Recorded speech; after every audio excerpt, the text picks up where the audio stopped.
नमस्कार, स्वागत है आप सभी का आपके अपने YouTube channel rainbow science circuit पर। आज हम लोग क्लास 10th के फिजिक्स के दूसरे अध्याय प्रकाश का अपवर्तन रिफ्रैक्शन ऑफ लाइट पढ़ने जा रहे हैं।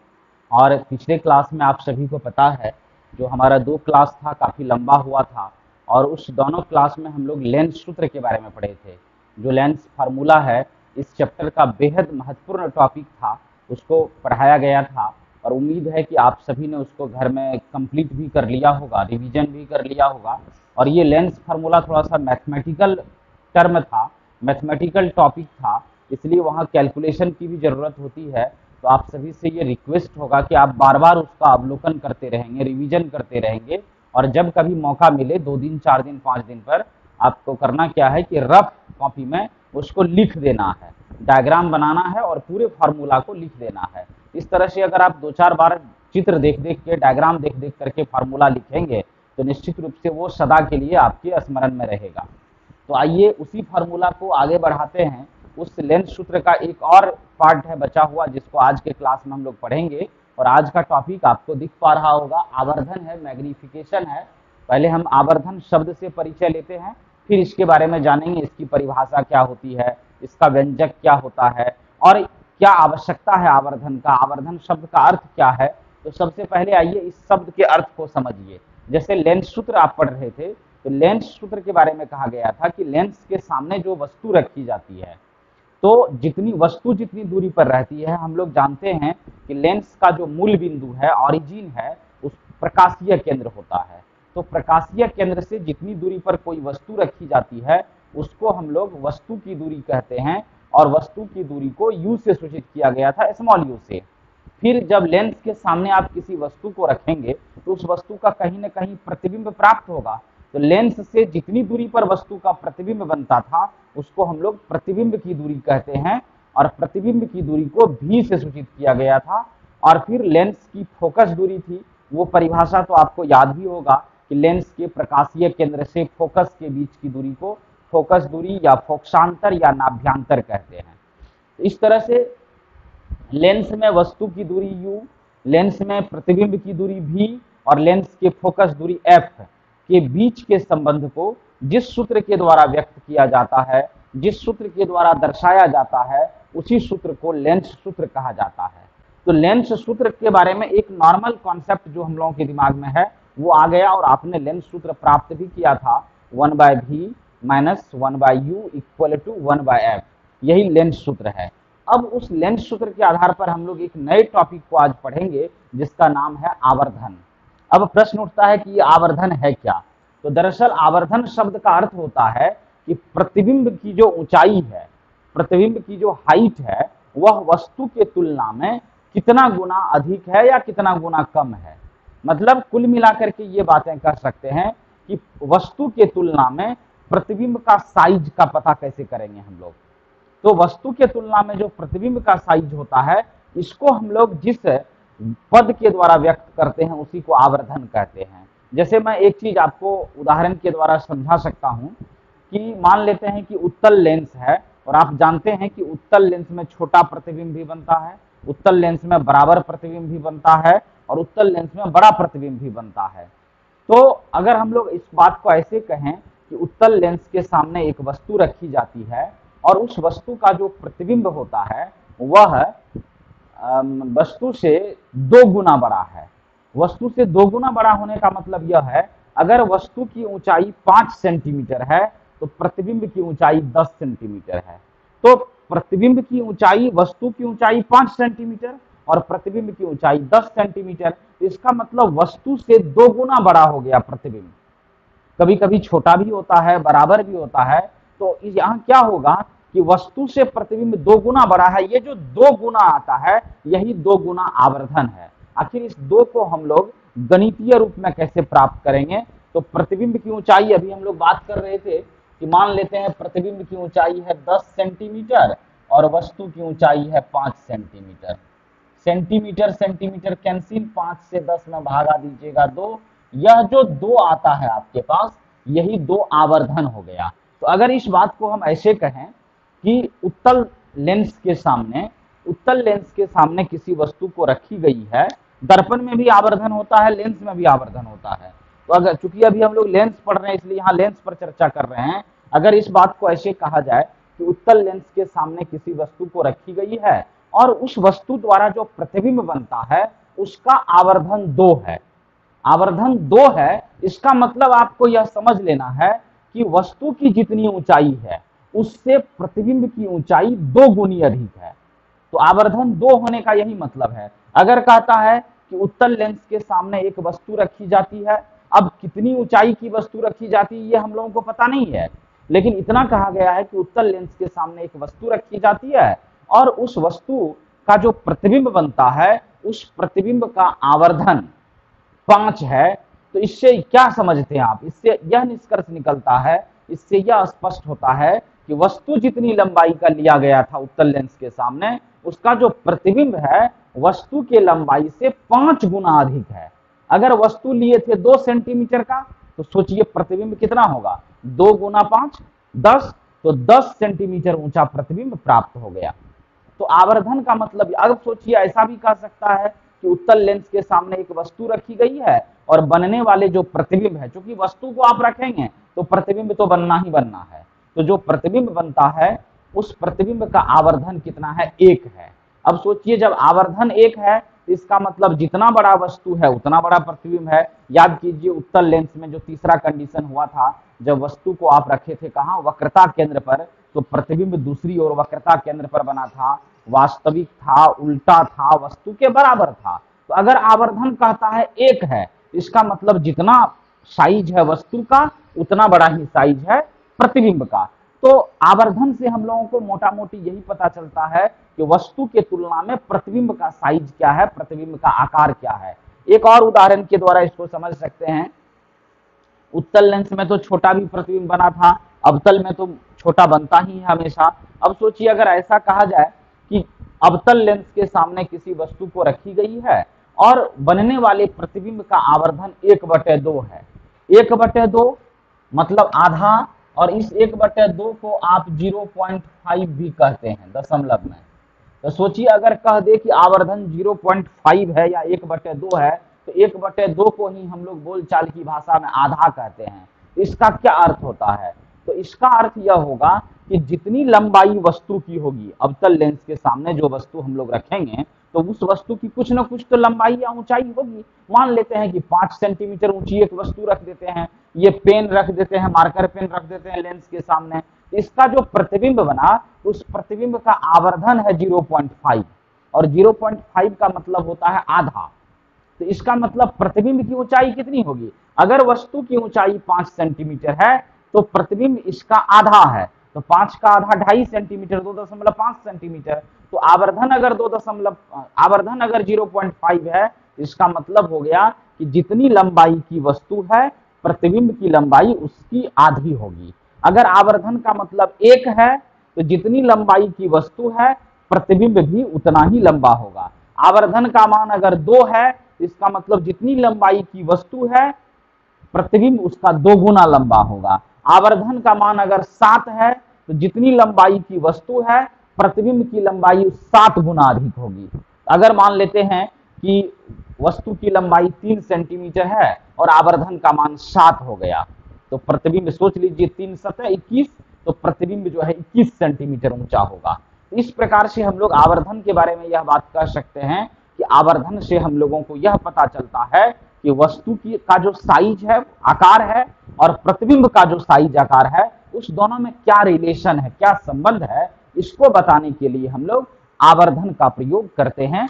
अब आइए देखते हैं आवर्धन की परिभाषा आपके सामने लिखा हुआ है, इस परिभाषा को समझने का प्रयास करते हैं। आवर्धन को अंग्रेजी में मैग्निफिकेशन कहा जाता है। परिभाषा देखिए बहुत सरल है, छोटा सा है। प्रतिबिंब की ऊंचाई और वस्तु की ऊंचाई के अनुपात को आवर्धन कहते हैं। कितना सिंपल आसान है कि प्रतिबिंब की ऊंचाई और वस्तु की ऊंचाई के अनुपात को क्या कहते हैं? आवर्धन कहते हैं। मतलब यह हुआ कि प्रतिबिंब की ऊंचाई और वस्तु की ऊंचाई के अनुपात, हमने पिछले क्लास में भी आपको बताया था, अनुपात का मतलब हो गया बट्टे, भिन्न के रूप में लिखना। तो प्रतिबिंब की ऊंचाई में वस्तु की ऊंचाई से भाग दे दीजिए, तो प्रतिबिंब की ऊंचाई बटे वस्तु की ऊंचाई, कुछ ना कुछ तो अनुपात निकलेगा। क्योंकि आप जो वस्तु लेंगे लेंस के सामने, चाहे वो उत्तल लेंस हो या अवतल लेंस हो, उसके सामने जिस वस्तु को आप रखेंगे तो उस वस्तु की कुछ ना कुछ ऊंचाई होगी। बहुत छोटी वस्तु मान लेते हैं, आप एक छोटा सा सुई रखते हैं, एक छोटा सा कांटी रखते हैं, पिन रखते हैं, तो 1 सेंटीमीटर 2 सेंटीमीटर कुछ तो उसकी ऊंचाई होगी, सेंटीमीटर नहीं तो मिलीमीटर में उसकी ऊंचाई होगी। वस्तु रखने का मतलब कुछ ना कुछ ऊंचाई होगी, और वस्तु जब रखेंगे तो फिर उस वस्तु का प्रतिबिंब भी बनेगा, और जो प्रतिबिंब बनेगा उस वस्तु का, तो फिर उस प्रतिबिंब की भी कुछ ना कुछ ऊंचाई होगी। हो सकता है वस्तु से छोटा हो जाए, वस्तु से बड़ा हो जाए प्रतिबिंब, या वस्तु के बराबर हो जाए। क्योंकि हम लोग जो कंडीशंस पढ़े हैं लेंस में प्रतिबिंब बनने का, तो वहां आपने जाना है, वहां आपने पढ़ा है कि प्रतिबिंब छोटा भी हो सकता है, प्रतिबिंब बराबर भी हो सकता है, प्रतिबिंब बड़ा भी हो सकता है। तो इस प्रकार से जो प्रतिबिंब की ऊंचाई होगी और जो वस्तु की ऊंचाई होगी, प्रतिबिंब की ऊंचाई में वस्तु की ऊंचाई से भाग दे देंगे, जो अनुपात प्राप्त होगा वही उस लेंस का या उस दर्पण का आवर्धन हो जाएगा। तो वही चीज यहाँ कहा जा रहा है कि प्रतिबिंब की ऊंचाई और वस्तु की ऊंचाई के अनुपात को क्या कहते हैं? आवर्धन कहते हैं, मैग्निफिकेशन कहते हैं। अब देख लीजिए अंग्रेजी नाम क्या है? मैग्निफिकेशन। इसलिए यहाँ लिखा गया है कि इसे m से सूचित किया जाता है, स्मॉल m से। आवर्धन को किस चीज से सूचित करेंगे? m से सूचित करेंगे। कुछ लोगों के मन में ये बात आ रही होगी कि सर 9th में जब हम लोग पढ़ते थे फिजिक्स, तो वहां तो m जो होता था वो द्रव्यमान होता था, मास होता था। तो वो द्रव्यमान कब होगा? कि जब आप फिजिक्स में गति चैप्टर में पढ़ेंगे, बल में पढ़ेंगे, त्वरण के केस में पढ़ेंगे, गुरुत्वाकर्षण में पढ़ेंगे, तो वहां द्रव्यमान होगा m। लेकिन जब यहाँ लाइट में हम लोग पढ़ेंगे, अपवर्तन में पढ़ेंगे, आवर्धन में पढ़ेंगे, परावर्तन में पढ़ेंगे, तो m का मतलब यहाँ आवर्धन होगा। तो इसलिए याद रखना आपको कि m का मतलब हो गया मैग्निफिकेशन, अंग्रेजी नाम है मैग्निफिकेशन, इसलिए आवर्धन को m से सूचित किया जाता है। अब सोचिए कि जो वस्तु है, या वस्तु को हम लोग पढ़े थे बिंब भी कहा जाता है, अंग्रेजी में ऑब्जेक्ट कहते हैं, इसके ऊंचाई को h मान लेते हैं। h का मतलब होता है हाइट, और हाइट को ही हिंदी में ऊंचाई कहते हैं। तो अगर हम लोग मान लें कि जो वस्तु लेंस के सामने रखी गई है उसकी ऊंचाई h है, स्मॉल h है, ठीक है, और प्रतिबिंब की ऊंचाई को h डैश मान लेते हैं। h और h डैश में फर्क हो गया डैश दे देने से, तो वस्तु की ऊंचाई को h मान लेते हैं और प्रतिबिंब की ऊंचाई को h डैश मान लेते हैं। इस तरह से आवर्धन तब कैसे होगा? क्योंकि आवर्धन को हम लोग m से सूचित करते हैं, तो आवर्धन को किस प्रकार से व्यक्त किया जाएगा? यहाँ देखिए समीकरण के रूप में। तो आवर्धन बराबर, क्योंकि सूत्र होता है प्रतिबिंब की ऊंचाई बटे वस्तु की ऊंचाई, या कह सकते हैं प्रतिबिंब की ऊंचाई और वस्तु की ऊंचाई के अनुपात को। तो अनुपात का मतलब इसको भिन्न के रूप में लिखना है। आवर्धन को आपने देखा m से सूचित किया जाता है, क्योंकि अंग्रेजी मैग्निफिकेशन होता है इसका। प्रतिबिंब की ऊंचाई को आप मान लिए हैं h डैश, प्रतिबिंब की ऊंचाई है h डैश और वस्तु की ऊंचाई है h। किसी किसी किताब में यहाँ पर बिंब की भी ऊंचाई रहेगी, तो हमने आपको पहले कह दिया वस्तु या बिंब एक ही चीज है, उसको वस्तु भी कह सकते हैं, बिंब भी कह सकते हैं, अंग्रेजी में ऑब्जेक्ट कहा जाता है। तो आवर्धन बराबर सूत्र हो गया प्रतिबिंब की ऊंचाई बटे वस्तु की ऊंचाई। आवर्धन को m से सूचित किए, प्रतिबिंब की ऊंचाई को h डैश मान लिए, वस्तु की ऊंचाई को h मान लिए, तो हमारे पास एक इक्वेशन आ गया, एक समीकरण आ गया निकल करके, क्या कि m equal to h dash by h। ये समीकरण पहला मान लिए। अब याद कीजिए कि गणित में क्या होता था, कई सूत्र को, कई समीकरण को भिन्न भिन्न रूपों में भी लिखा जाता था। मतलब एक समीकरण को दूसरे तीसरे रूप में भी आप व्यक्त कर सकते हैं, लिख सकते हैं। तो उसी के तहत यहाँ देखिए आवर्धन को दूसरे तरीके से कैसे लिखा जा सकता है, इस पर हम लोग चर्चा कर रहे हैं। तो आवर्धन को दूसरे रूप में प्रतिबिंब की दूरी और वस्तु की दूरी के अनुपात द्वारा भी व्यक्त किया जाता है।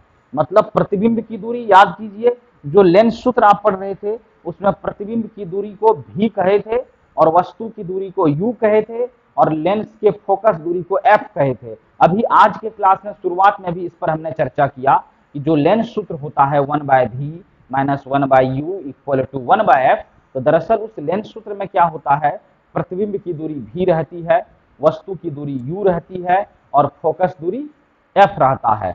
तो इसके बीच में जो रिलेशन है उसको हम लोग लेंस सूत्र कहते हैं। तो यहाँ लेंस सूत्र में क्या है कि v u और f के बीच का रिलेशन होता है। तो उसी तरह से यहाँ पर करना क्या है हम लोगों को कि प्रतिबिंब की दूरी और वस्तु की दूरी के अनुपात को निकाल लेना है। तो प्रतिबिंब की दूरी और वस्तु की दूरी का जो अनुपात होता है उसको भी हम लोग आवर्धन कह सकते हैं। इसलिए यहाँ लिखा गया है आवर्धन बराबर प्रतिबिंब की दूरी बटे वस्तु की दूरी। अब प्रतिबिंब की दूरी को भी कहा जाता है और वस्तु की दूरी को यू कहते हैं, इसलिए आवर्धन के लिए एक नया व्यंजक आ गया, एक नया समीकरण आपके पास आ गया, m equal to V by U. देख रहे हैं, m हो गया मैग्निफिकेशन, v हो गया प्रतिबिंब की दूरी और u हो गया वस्तु की दूरी। तो इसको इस रूप में भी लिख सकते हैं। अब आपके मन में प्रश्न होगा कि दो दो सूत्र जब हो गया आवर्धन ज्ञात करने का, तो हम लोग न्यूमेरिकल्स बनाते समय कौन सा सूत्र लगाएंगे? तो सोचिए, आपके घर में चावल रखा हुआ है और चावल के साथ साथ आपके घर में प्रेशर कुकर रखा हुआ है और फिर तावा भी रखा हुआ है। चावल है, पानी तो होगा ही सबके घर में, और चावल है, प्रेशर कुकर है, तावा है। तो उस चावल को तावा पर चढ़ाना है कि कुकर में देना है? इतना तो कॉमन सेंस हम लोग लगा सकते हैं कि अगर चावल है हमारे घर में, प्रेशर कुकर है, तावा भी है, चकला बेलना ये सब कुछ नहीं है उसको, उसके लिए रोटी बेलने के लिए, और वैसे भी चावल से रोटी बनाएंगे कैसे अगर चकला बेलना है वो अभी। तो ये हम लोगों को निर्भर करता है, ये हम लोगों के ऊपर डिपेंड करता है कि कौन सा सूत्र लगाएंगे। अगर आपको प्रतिबिंब की ऊंचाई और वस्तु की ऊंचाई दिया रहेगा तो ये समीकरण एक वाला सूत्र लगाएंगे, लेकिन अगर आपके पास प्रतिबिंब की दूरी और वस्तु की दूरी दिया रहेगा तब आवर्धन निकालने के लिए दूसरा समीकरण वाला सूत्र लगाएंगे। एकदम क्लियर है कि जो चीज उपलब्ध रहेगा उसके आधार पर जो उपयोगी सूत्र होगा उसका उपयोग हम लोगों को करना है। कि प्रतिबिंब की दूरी वस्तु की दूरी है तो 2 नंबर वाला सूत्र से आवर्धन निकाल लेंगे। प्रतिबिंब की ऊंचाई वस्तु की ऊंचाई है तो 1 नंबर वाले से आवर्धन निकाल लेंगे, दोनों से आवर्धन निकलेगा आपको। अब आइए थोड़ा सा इन दोनों सूत्रों को आगे बढ़ाते हैं, दोनों समीकरण को। देखिए यहाँ नीचे लिखा गया है समीकरण 1 तथा 2 को मिलाने पर। अब समीकरण 1 तथा 2 को जब मिलाते हैं तो क्या होता है? मिलाने का मतलब, क्योंकि आप यहाँ देख रहे हैं कि m जो है h डैश बाय h के बराबर है और m जो है v बाई u के बराबर है। अब जब दोनों को मिला देंगे तो क्या होगा? जैसे अगर हम इस बात को ऐसे समझ लें कि a जो है यह बराबर है b का और a जो है बराबर है c का, तो आप समझ पा रहे होंगे, मान लेते हैं कि a का मान है 5 रुपया, तो b का मान कितना होगा? 5 रुपया। क्योंकि दोनों बराबर है तो a के पास जितना पावर है, जो धन है, वही धन b के पास है, तब ना a बराबर b लिखे हैं। अब सोचिए a के पास 5 रुपया है और हम कह रहे हैं कि a c के भी बराबर है, इसका मतलब c के पास कितना रुपया है? c के पास भी उतना ही रुपया है, कितना? 5 रुपया। तब ना आप a बराबर c लिख दिए हैं। इसका मतलब a b c में क्या रिलेशन है? a equal to b equal to c। एक नया इक्वेशन आपके पास आ जाएगा। एकदम गणित का ये बेसिक चीज है जो आप सबों को पता होगा, आप लोग पढ़े भी होंगे कि अगर a बराबर हो b का और a बराबर हो c का, इसका मतलब a b और c तीनों आपस में बराबर होंगे। यहाँ देखिए m बराबर है h डैश बाय h का और m बराबर है v बाय u का, इसका मतलब m h dash by h और v बाय u तीनों क्या हो जाएगा? बराबर हो जाएगा। इसलिए लिखे हैं समीकरण 1 तथा 2 को मिलाने पर m equal to h dash by h equal to v by u। ये एक बड़ा सा बृहद समीकरण हो गया आवर्धन के लिए। ये जो हम रफ करते हैं इसको आपको नोट नहीं करना है। तो m बराबर h डैश बाय h बराबर v बाई u, ये आवर्धन के लिए फाइनल इक्वेशन मिल गया। इस इक्वेशन को आप जैसे इच्छा हो वैसे लिख सकते हो। m को छांट देंगे तो h डैश बाय h बराबर v बाई u भी एक समीकरण इसमें रह जाएगा। इस पर भी न्यूमेरिकल्स बनेगा, हम लोगों को आगे देखेंगे। अब एक और बात देखिए, अभी जैसे हम लोग एक उदाहरण लिए थे कि मान लेते हैं कि लेंस के सामने जो वस्तु रखे हैं, तो वस्तु की ऊंचाई को हम लोग h कह रहे थे, तो h जो है वस्तु की ऊंचाई है 3 सेंटीमीटर और उसका जो प्रतिबिंब बना है h डैश, उसकी ऊंचाई है 9 सेंटीमीटर। प्रतिबिंब की ऊंचाई कितना है? 9 सेंटीमीटर। आपको कहेगा आवर्धन m निकालने के लिए, तो m बराबर सूत्र पढ़े h डैश बाय h, तो h डैश के जगह आप देंगे 9 सेंटीमीटर और h के जगह देंगे 3 सेंटीमीटर। तो देखिए ऊपर में भी सेंटीमीटर, नीचे में भी सेंटीमीटर, तो दोनों सेंटीमीटर क्या होगा? कट जाएगा, कैंसिल हो जाएगा और 3 से 9 में भागा दीजिएगा तो 3 हो जाएगा आवर्धन। याद रखना है कि आवर्धन का कोई मात्रक नहीं होता है। जैसे आवर्धन अगर 4 निकलेगा तो उसमें 4 सेंटीमीटर, 4 मीटर, 4 मिलीमीटर कुछ नहीं लिखना है। आवर्धन केवल अकेले रहेगा, उसमें कोई भी मात्रक नहीं लिखेंगे, क्योंकि यहाँ लिख दिया गया है क्योंकि आवर्धन एक समान राशियों का अनुपात है, इसलिए इसका कोई मात्रक नहीं होता है। मतलब आवर्धन हम लोग जब भी लिखेंगे इसमें किसी भी प्रकार के मात्रक का प्रयोग नहीं करेंगे, कोई मात्रक इसमें नहीं लगाएंगे, क्योंकि आवर्धन जो है एक समान राशियों का अनुपात है। वस्तु की ऊंचाई भी प्रतिबिंब सेंटीमीटर में, प्रतिबिंब की ऊंचाई भी सेंटीमीटर में, तो सेंटीमीटर बटा सेंटीमीटर कट जाएगा, कैंसिल हो जाएगा। इसलिए याद रखना है कि आवर्धन का कोई मात्रक नहीं होता है। अगर दूरी की ही बात करेंगे कि जैसे m बराबर v बाई यू है, इसको आप लेते हैं, मान लेते हैं कि प्रतिबिंब जो है 8 सेंटीमीटर दूर पर बनता है और वस्तु रखा गया है 2 सेंटीमीटर दूरी पर, तो फिर देखिए सेंटीमीटर सेंटीमीटर ऊपर नीचे रहेगा तो क्या होगा, कट जाएगा। 8 में 2 से भागा दीजिएगा तो 4 हो जाएगा आंसर। तो आवर्धन जब भी निकालेंगे तो उसमें कोई मात्रक नहीं देना है, क्योंकि आवर्धन का कोई मात्रक होता ही नहीं है, यह एक समान राशियों का अनुपात है, इसलिए आवर्धन का कोई मात्रक नहीं होता है। तो इस प्रकार से आज की क्लास में हम लोग आवर्धन को जाने। आवर्धन के लिए दो फार्मूला m बराबर एच डैश बाय एच और m बराबर v बाई यू को देखे। फिर इस दोनों फार्मूला की सहायता से एक बृहद, एक विस्तृत फार्मूला भी हम लोग प्राप्त किए, m बराबर एच डैश बाय एच बराबर v बाई यू। और इस फार्मूला का उपयोग करके आप कई प्रकार के न्यूमेरिकल्स को हल कर सकते हैं। क्योंकि आज समय हम लोगों का ज्यादा हो गया है, एक और बात जो आवर्धन के बारे में हमने आपको शुरू में बताया, उसको आप सभी लोग अगर जरूरत लगेगा तो कॉपी में नोट कर लेंगे कि आपको ध्यान रखना है कि अगर आवर्धन का मान 1 है, अगर आवर्धन का मान 1 है तो इसका मतलब हो गया, 1 होने का मतलब है कि प्रतिबिंब की ऊंचाई में आप वस्तु की ऊंचाई से भाग देते हैं और 1 आ जाता है भागफल, तो इसका मतलब 1 किस स्थिति में भागफल आएगा, 3 में कितना से भाग देंगे तो 1 हो जाएगा, 3 में 3 से भाग देंगे तब भागफल 1 होगा, 10 में कितना से भाग देने पर भागफल 1 होगा, 10 में 10 से भाग देने पर भागफल 1 होगा। इसका मतलब यह हो गया कि जितनी ऊंचाई प्रतिबिंब की है अगर उतनी ही ऊंचाई वस्तु की है, और इसको सरल भाषा में अगर आप कहें कि वस्तु की ऊंचाई और प्रतिबिंब की ऊंचाई अगर बराबर है तब आवर्धन का मान 1 होगा। तो अगर कहीं पर आपको आवर्धन का मान 1 मिलता है तो इससे यह क्लियर होता है कि प्रतिबिंब और वस्तु दोनों की ऊंचाई क्या है, दोनों की लंबाई क्या है, समान है, बराबर है। अब सोचिए अगर आवर्धन का मान 1 से कम मिला, 1 से कम का क्या मतलब, 0.8 हो गया, 0.9 हो गया, 0.7 हो गया, 0.5 हो गया, 0.33 हो गया, ये 0 पॉइंट जैसे आएगा तो इसका मतलब 1 से कम है वो।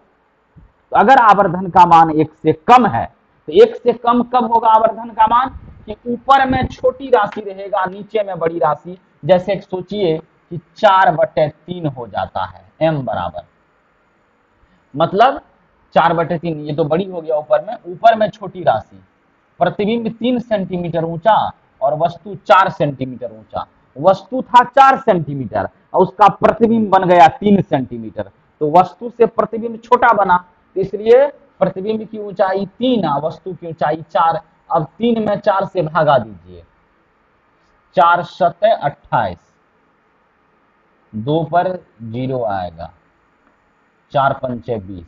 देखिए 0.75 हो रहा आवर्धन, तो ये 0.75 1 से कम हो गया।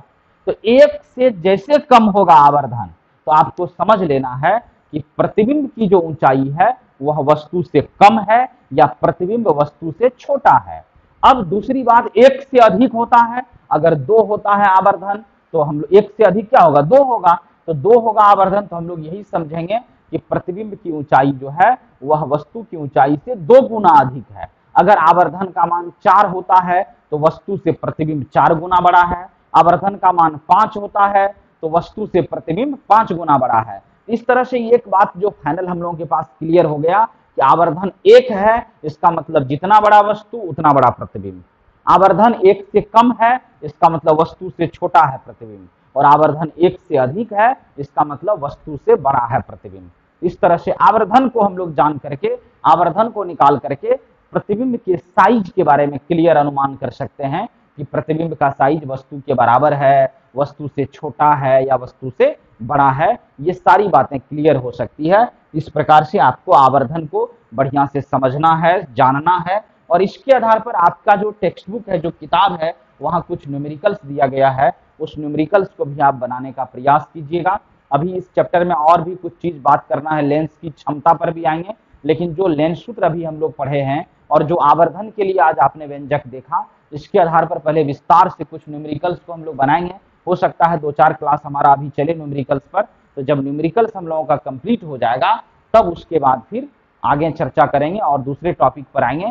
तो आप सभी से ये रिक्वेस्ट होगा कि आप घर में जो न्यूमेरिकल्स है, एग्जाम्पल में, उदाहरण में जो न्यूमेरिकल्स बना हुआ है, उसको आप अपने से बनाने का प्रयास कीजिएगा जहां तक संभव हो सके। अगले क्लास में जब आपसे फिर हम लोग मिलते हैं तो वहां न्यूमेरिकल्स पर विस्तार से चर्चा होगी, और मुख्य रूप से न्यूमेरिकल्स में 2-3 बातें ही आपको याद रखनी है कि वस्तु की दूरी को u से सूचित करेंगे, प्रतिबिंब की दूरी को v से सूचित करेंगे, फोकस दूरी को f से सूचित करेंगे। यही 3 दूरी होगी, और आपको चिन्ह कौन सा लेना है कि वस्तु की दूरी हमेशा ऋणात्मक होगा, प्रतिबिंब की दूरी भी है वो कभी ऋणात्मक कभी धनात्मक हो सकता है, फोकस दूरी भी लेंस के अनुसार धनात्मक ऋणात्मक हो सकता है। इसकी चर्चा जब हम लोग चिन्ह परिपाटी पढ़ रहे थे लेंस के लिए, तो उस वीडियो में विस्तार से हुई है। जिनका क्लास छूट गया है, आप प्लेलिस्ट में से वो वीडियो निकालिए और उसको देख लीजिए, वहां क्लियर हो जाएगा, या कॉपी में लिखा हुआ है तो उसको एक बार रिवीजन कर लेना है आपको।